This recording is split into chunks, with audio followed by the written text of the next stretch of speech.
Okay, these are the Terminator H7 LED headlights, and we'll check what they're about. I'm gonna install them on my car. My car takes the H7 size, and well, besides unboxing this nicely packaged piece, the other thing is just to install them on the car, and they come with gloves. These are actually cool, and we have what seems to be user's manual and all that other stuff, and the two bulbs. And these are they don't care about the polarity part, so that's good. And we'll go install them on the car and see where that goes. It's two of them. Looks like they have the neck already, and see if they work on a Mercedes, because that's what I happen to have. They look really good. Feels fully metal.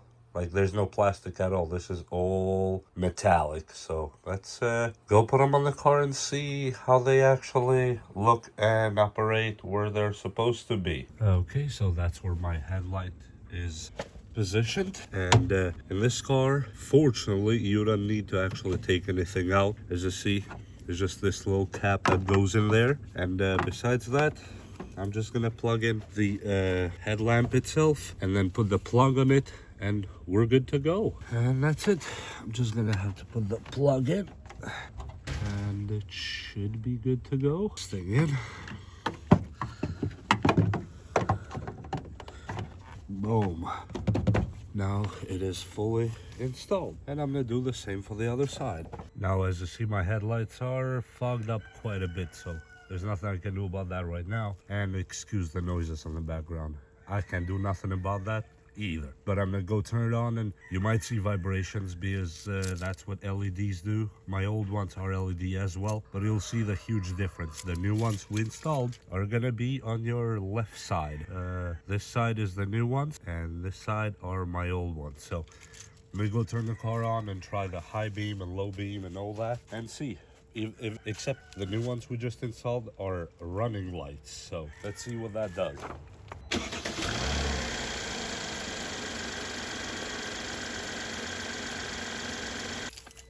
Okay, they feel much fuller than the other ones I had before, but we are to see it at nighttime, because you know, daytime it's not gonna be the best way to see them. Okay, so now I'm gonna go turn on both of them and see, and this is again daytime, and what you're looking for is on the sides, if I can, this one right there and the one right there. That's what we replaced. The inner ones were already installed before, so just so you don't get confused. So let me get the car going, and you see both of them.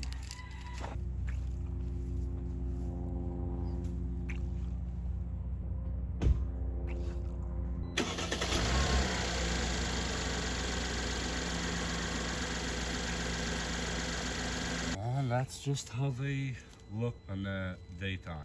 So they don't interfere with the signals, any of that. And that's what I was checking, because sometimes that happens with some of the light, but with these, no, that doesn't happen. And let me show you that there is actually no lights on the dashboard either. Okay, this is the dashboard with 190,000 miles. Great. But let me turn on the car and see if we get any errors, because that's what some of the LED lights can do in some cases.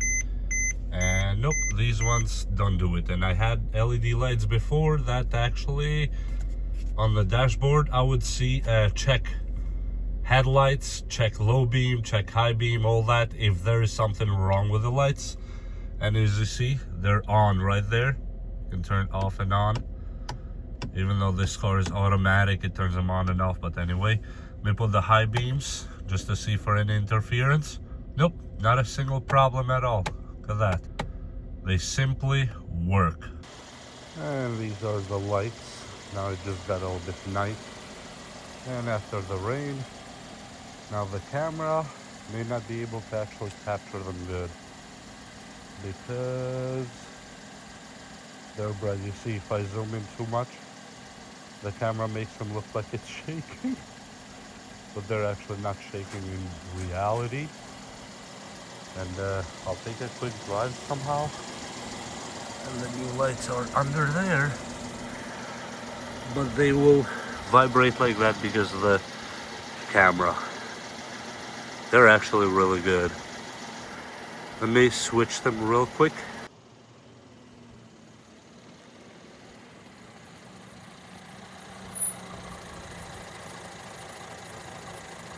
Wow, look at that. I'm literally not adding any effects to the camera or any of that at all. This is literally just how the lights are spreading in front of me. And I am really thrilled right now. And yeah, just gonna turn around on the other side of the road and go back home. That's all I can do.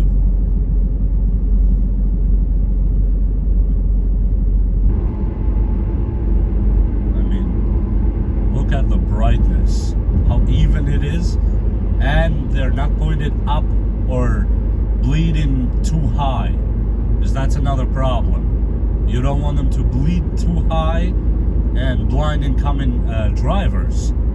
You just want enough light for you. Look at that. That is actually beautiful. See, nobody's blinking lights at me.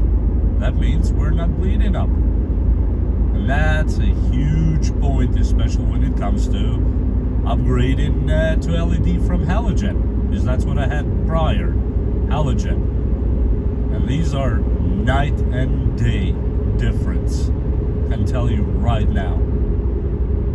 And as I said, I do not have high beams on, but these are high beams.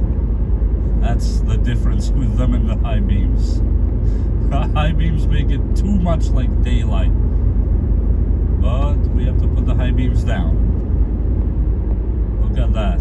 So I'm glad I got a chance to actually show you the high beams, but for me, these are absolutely a winner, especially for the price. You gotta consider the price, how much these cost. So high beams right now, and normal low beams. That's what we're talking about here. Now the windshield is not perfect.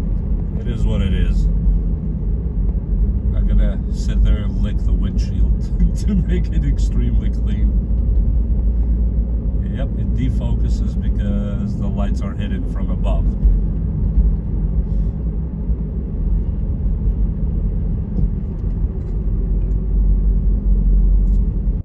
And just came back home. As you see, 0 lights on the dashboard. That is beautiful. That means it's not causing errors or any voltage hallucinations or anything. So far, that I've had them for, 3 days now? Just doing normal driving and no problem. So I could say you should try them. They're actually good.